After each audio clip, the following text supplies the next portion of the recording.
BNP বলেন, NCP বলেন, জামাত বলেন, নানা জায়গায় নানা বিষয়ে সরকার পরিচালনার বিষয় নিয়ে মতভিন্নতা হতে পারে, কিন্তু জুলাইয়ের যখন প্রশ্ন আসবে, যখন আওয়ামী লীগের প্রশ্ন আসবে, তখন আমরা কোনো দলমত বুঝি না, আমরা তখন সকলে এক এবং আমরা বাংলাদেশের পক্ষে। এই শেখ হাসিনা এবং আওয়ামী লীগ এবং ফেসিবাদী মুজিববাদীরা যারা আছে, তাদের রাজনীতির ইতি বাংলাদেশে ইতিমধ্যে হয়ে গেছে। এই বাংলাদেশে তারা যে ফেসিবাদ কায়েম করেছিল, সেই ফেসিবাদী আওয়ামী লীগকে বাংলাদেশের কোনো পক্ষই তারা আর গ্রহণ করবে না।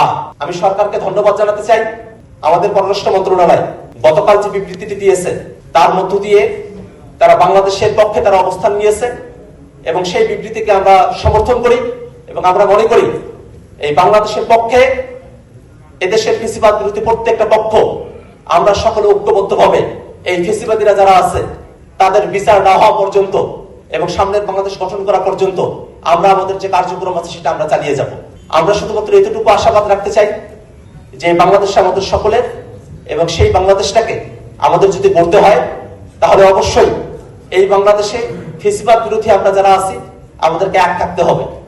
এটা ঠিক যে ফেসিবাদ বিরোধীরা যারা আছি, বিএনপি বলেন, এনসিপি বলেন, জামাত বলেন, নানা জায়গায় নানা বিষয়ে সরকার পরিচালনার বিষয় নিয়ে মতভিন্নতা হতে পারে, কিন্তু জুলাইয়ের যখন প্রশ্ন আসবে, যখন আওয়ামী লীগের প্রশ্ন আসবে, তখন আমরা কোনো দলমত বুঝি না, আমরা তখন সকলে এক এবং আমরা বাংলাদেশের পক্ষে। এবং আমি মনে করি বাংলাদেশের রাজনৈতিক দলগুলো, সেগুলো যদি কখনো কোনো কারণে তাদের মধ্যে যদি নির্ভরতা চলে আসে, কিন্তু বাংলাদেশের সাধারণ মানুষ তাদের মাঝে আওয়ামী লীগের ব্যাপারে কোনো নির্ভরতা কখনোই আসবে না।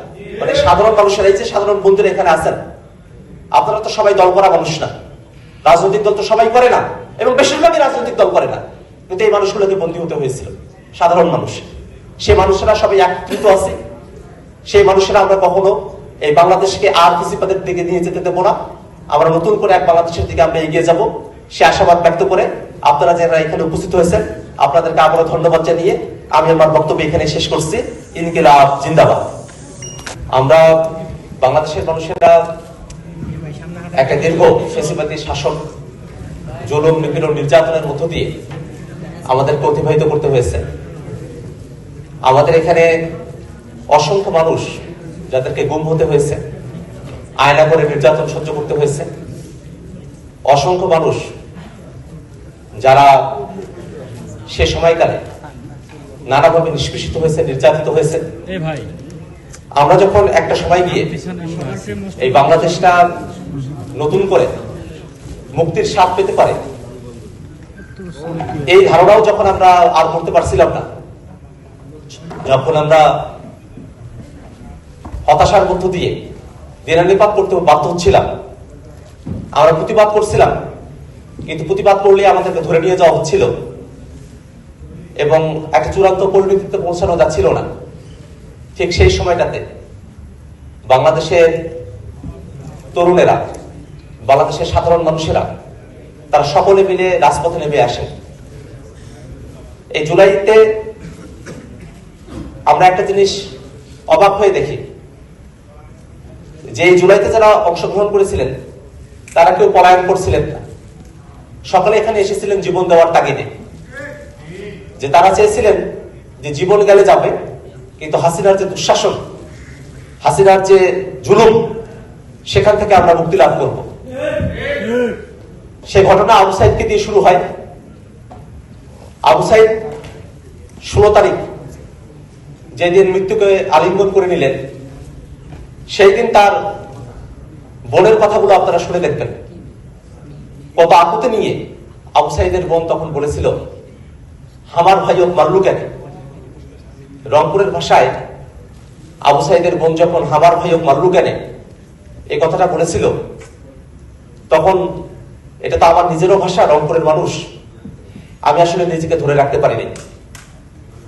আন্দোলনের একটা কৌশলের অংশ হিসেবে আন্দোলনের সামনে না আসার একটা সিদ্ধান্ত ছিল, কিন্তু যখন দেখলাম যে মানুষকে গুলি করে হত্যা করা হয়েছে আর এখানে কৌশল করেও জীবন বাঁচানো যাচ্ছে না, ঠিক সেই সময়টাতে আর এই কৌশলের আশ্রয় না নিয়ে এই আন্দোলনে সরাসরি সক্রিয় থাকার নিয়তে রাজপথে এসে সামিল হলাম। আবু সাইদের গায়েবানা জানাজা ছিল, সেখান থেকে আমাকে গ্রেফতার করে নিয়ে যাওয়া হলো, রমনা থানায় রাখা হলো। তারপরে শাহবাগ থানায়, সেখানে রিমান্ডে, সে শাহবাগ থানায় আমরা যখন রিমান্ডে, তারেক ভাই এখানে আসেন কিনা আমি জানি না, উনি পিজি হসপিটালে চাকরি করতেন, ওনাকে ওখানে পিটায় পিটায় নিয়ে আসা হলো। এরকম অসংখ্য মানুষ যাদেরকে পিটিয়ে পিটিয়ে থানাগুলোতে নিয়ে আসা হচ্ছিল, এবং এটা ছাত্রলীগ, যুবলীগ, আওয়ামী লীগের যারা গুন্ডা বাহিনী তারা এই কাজটা করছিল। মানে পুলিশও যে গ্রেফতার করে নিয়ে আসবে বিষয়টা এরকমও ছিল না। একেবারে সাধারণ মানুষদেরকে, পথচারীদেরকে, আন্দোলনকারীদেরকে, যাকে পাচ্ছে রাস্তায় তাকেই তারা পিটাচ্ছে, পিটায় তারা নিয়ে এসে থানায় সোপর্দ করতেছে। আমাদের এখানে অনেকেই আছেন বন্দীরা, যারা তাদের পরিবারের সাথে ন্যূনতম যোগাযোগটুকু করতে পারেননি। আমি এর আগেও দুইবার জেলখানায় গিয়েছিলাম।